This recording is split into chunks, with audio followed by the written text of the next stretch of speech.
Hello everybody, you're visiting the Neil's Homestead. I'm Janette and today we're in the kitchen.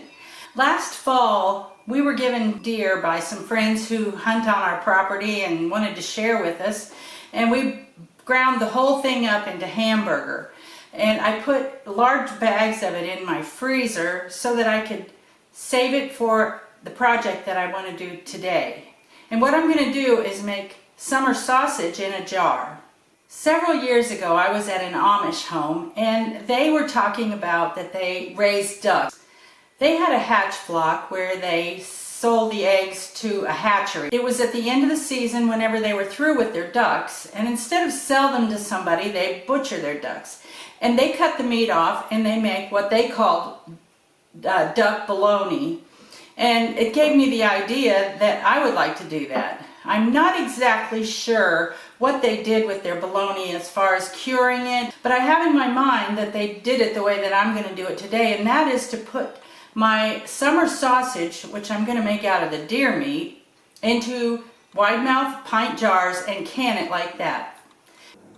As I told you in the video where I canned the split pea soup, I'm trying to use up the jars that I've collected on my counter. And today what I want to use is these wide mouth jars. But I only had 5 of them on my counter, so I had to go rummaging to find another supply. These are pretty dirty looking in here. I think they've been collecting some dust. So I'm going to put the whole mess of them in my dishwasher and get them washed. Last night I took my venison out of the freezer to thaw in my sink. I've got 2 6-pound packages, and then I've got 3 more that are about a pound a piece. And what I'm trying to add up to is 15 pounds.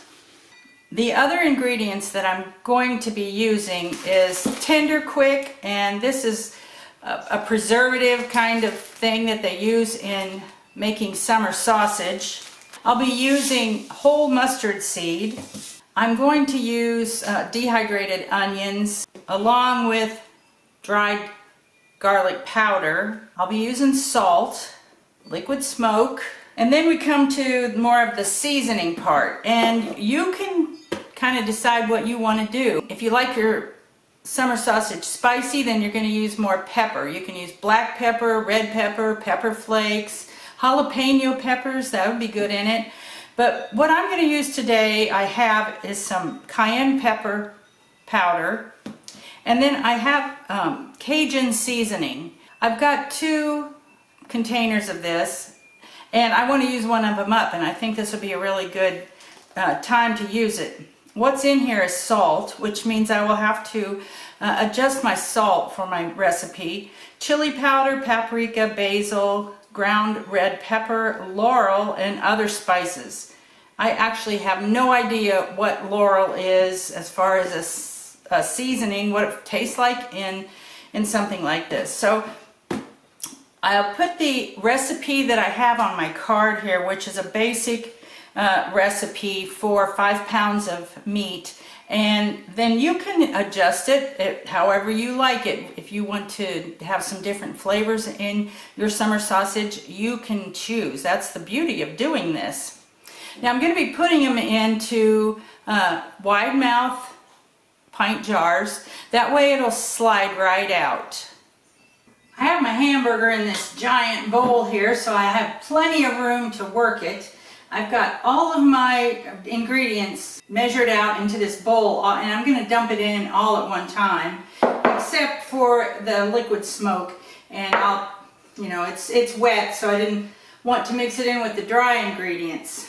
Whenever I ground this up, I trimmed off as much of the fat as I could because I wanted really lean meat. Now, if you're going to make a traditional summer sausage where you smoke it or you put it in your oven or whatever, you tend to want to have more fat. And a lot of people will get some pork fat and grind that up or add that already ground up to their meat mixture. But this time I want it real lean because this is some summer sausage that I did actually 2 years ago, and you can see in here that there's a layer of fat. Now it's not that there's that much fat in there because it just settled down around the edge. The meat goes way up in here, and the meat shrinks, and then all the liquid that was left over settled down and the fat floated to the top. But this time I'm hoping that there's not any fat or hardly any fat in there. And that's why I trimmed it down, and I wanted it to be as lean as possible. I'm ready to just put my dry ingredients in. Remember, I'm going to put the basic recipe down in the description, so if you want to know specifics, you can look down there. I guess while I'm doing this, I need to add my liquid smoke. It's kind of peppery.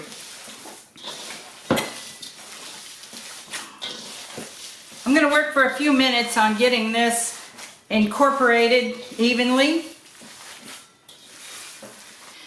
Well, as I worked this in, I realized that the presence of the mustard seed in there helped me to know whether I've got it worked in right. So if I don't see any bare places where there aren't any mustard seeds, or if I see clumps of mustard seed, I know I need to keep working so I can get it incorporated properly. I have my canner on my stove with 2 inches of water in it, ready to go. As I said before, I'm using a wide mouth jar, and the whole jar has a straight side on it so that the meat can't be hung up on the narrower band at the top. Now, I really love working with meat and canning meat because it's so easy. All you have to do is take this cold raw meat and press it down into the jar. Well, this part is a little bit tricky because you want to press that down solid with no air pockets in there. And for that, I'm using the pusher thing that goes with my meat grinder. A wooden one would be good. A little bit bigger one might even be a little bit better. But just keep pushing the meat in there. You don't add any other liquid or broth or anything in here. You just push the meat in. Keep pushing until you've got the air pockets worked out. If you have an air pocket, you know, it's not going to be the end of the world, but it will be better if you don't have air pockets. And generally it's recommended to get the air pockets out of anything you're going to can.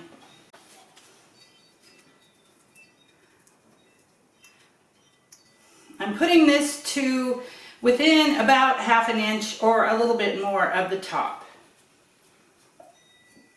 And I'll just continue to fill my jars. I think I can get 7 of these wide mouth pints in my canner, but I might be able to get 8. So I measured this one and it has 15.4 ounces.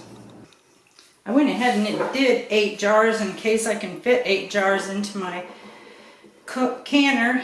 And I've got warm water on my washcloth, and I'm going to wipe the top down really well, because with meat you're going to have a little bit of a greasy aspect, and you don't want anything that will come between your lid and the top of this jar. So I'm making sure that's scrubbed down really clean. Next, I'll be putting a lid on top of every jar, and then a ring to hold the lid down in place. I'm ready to put the jars in here. Now here's what I want to tell you. My water's cold in my canner, and this is cold. The meat's cold, so you don't want to do anything that's going to be a big temperature shock. So I don't want to have heated up my water in my canner at all. I want to put my cold jar into cool water at least. And I am able to get 8 jars in there. Now I can only get 7 quart jars, and I think on a regular pint I can get maybe 10. I think I forget from one time to the next. Next we'll be putting the lid on and all the stuff that involved with that. You can watch other of my canning videos that show in detail how to do this. Turn the burner on high at this point and wait till steam comes out of here. When steam starts coming out of this little spout right here, that's called venting, and it's letting all the air come out of your canner. You're supposed to let it do that for 10 minutes. And I like to turn the burner down so it's not boiling real hard. You know, you just have a stream of steam coming out of there. Well, when the 10 minutes is up, then I have to put the weight on here. There are little numbers around this dial, so we're looking for the number 10. We flip it right down over there. It stops the steam from coming out, and it's going to allow the pressure to build up. At this point, I also turn the burner back up so it will get hot and build up the pressure faster. When it builds the pressure to 10 pounds, this little weight right here will start jiggling. You want to turn the heat down at that point to the point where this only jiggles every 15 seconds. And that'll maintain enough pressure in here, inside, but not too much usage of your electricity and too much of this jiggling where it's letting off steam. You're just wasting your resources at that point. Now, when it gets up there, I'm going to turn it to 90 minutes, an hour and a half. That's how long it takes meat to process. Okay, the time's up. Turn that off. Now, before, when I did the split peas that I showed you, I didn't have any others to do, so I just left it on the stove to cool. But I have another batch to put in the canner, so I'm going to have to get this thing cooled down. And it's heavy, so I have to carefully lift it over and set it on this towel that I have on my counter so I can get away from the heat and start cooling down. It'll take several minutes. Better to let it go down slowly. Well, it's cooled down. And take that off. Still really hot, so what I'm going to do for a little bit is just pop these bolts and let it sit there for a couple more minutes. Alright, it's cooled down some more. I'm going to get this lid off. It's still really hot in there. I've got my jar lifters, and we'll take it out and put it on a towel beside here. Hopefully everything is good. Everything I see so far is good. From just looking, I think that all the jars sealed. Well, since this water is really hot and my jars are not hot, I'm adding some ice in there to cool the water down. And then I ended up with 7 more jars. I put around a pound in each jar, then that adds up to the 15 because I got 8 and 7. Well, I'm real proud of what I ended up with here. It's 15 jars, 8 the first time, 7 the second time, and every single one of them sealed. That's always reason to celebrate. And to wrap this video up, what I'm going to do is open up one of the jars and show you what it looks like inside. First, we'll compare these two. This is what I did 2 years ago using ground beef. This is what I did yesterday using the ground venison that was very lean. You can see quite a bit of fat there, no fat here. So let me open it up. And then I'm going to pour it in here so you can see how much liquid I didn't add. Remember, I didn't add any kind of liquid in there. That's all liquid that cooked out of the meat. It's just a clear broth, which would probably be pretty tasty in some kind of soup. Now I have a pretty solid piece of meat. I did have some little air pockets in there, obviously, that didn't cook up solid, but I'm going to put it on my cutting board and slice through it to see how we come out inside. Okay, that was a little bit crumbly. I'm using a sawing motion so that I try not to tear it up. It looks like it's a little bit crumbly right here on that edge. A piece fell out whenever I was cutting it. But overall, I think it's pretty good. It's pretty solid. I got an old guy here. He's going to try the summer sausage and tell me what he thinks. That tastes very good. Do you like it? How about the texture? I like the texture. Better than the other jar that of that I made that you didn't really like? Yeah, texture's kind of chewy, but it tastes good. I think it's a lot more like what summer sausage ought to be, where the other was more crumbly and greasy. Well, this is crumbly, but it's not greasy. That's what I like, because the grease does not like me. Well, thanks for joining us. I hope you'll go ahead and try that if you've got some ground meat, especially ground venison around. It makes pretty good summer sausage. It doesn't take up any room in your freezer, and it's pretty shelf stable for a very long time. Thanks for joining me, and we will see you next time.